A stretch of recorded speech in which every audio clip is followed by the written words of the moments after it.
مولانا عبداللہ سالم صاحب کی رہائی ہو گئی ہے۔ وائرل تحریر سے متعلق آج کی اس ویڈیو میں گفتگو کروں گا۔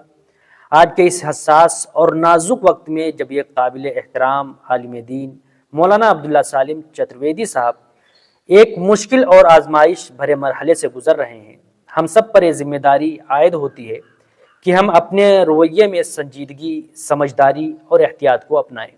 ایسے حالات میں معمولی سی لاپرواہی بھی بڑے نقصان کا سبب بن سکتی ہے، اس لیے ہمیں ہر قدم سوچ سمجھ کر اٹھانا چاہیے۔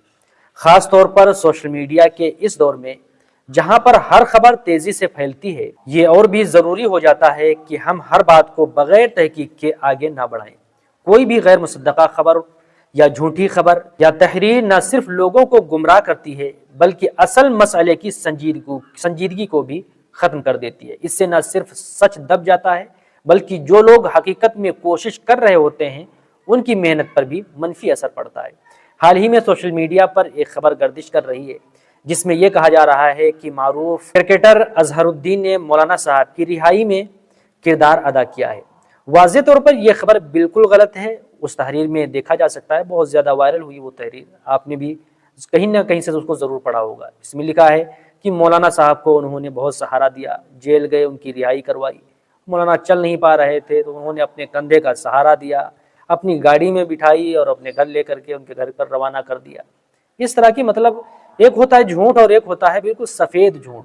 اس تحریر میں کس نے بھائی اس طرح سے سفید جھوٹ لکھ دیا، کیا کر دیا؟ واضح طور پر یہ خبر بالکل غلط ہے، بے بنیاد اور من گھڑت ہے، اس کا حقیقت سے کوئی تعلق نہیں ہے۔ اس طرح کی جھوٹی خبروں کو پھیلانا نہ صرف غیر ذمہ داری کی علامت ہے بلکہ ایک سنجیدہ معاملے کو مذاق بنانے کے برابر بھی ہے، جو کہ کسی بھی طرح مناسب نہیں۔ ہم سب کو یہ سمجھنا چاہیے کہ ہر فارورڈ کی گئی خبر ہماری ذمہ داری ہوتی ہے۔ اگر ہم بغیر تحقیق کے کچھ آگے بڑھاتے ہیں تو ہم بھی اس غلطی میں برابر کے شریک ہو جاتے ہیں۔ اس لیے بہت ضروری ہے کہ ہم ہر خبر کو پرکھیں، اس کی تصدیق کریں اور صرف سچ کو ہی آگے بڑھائیں۔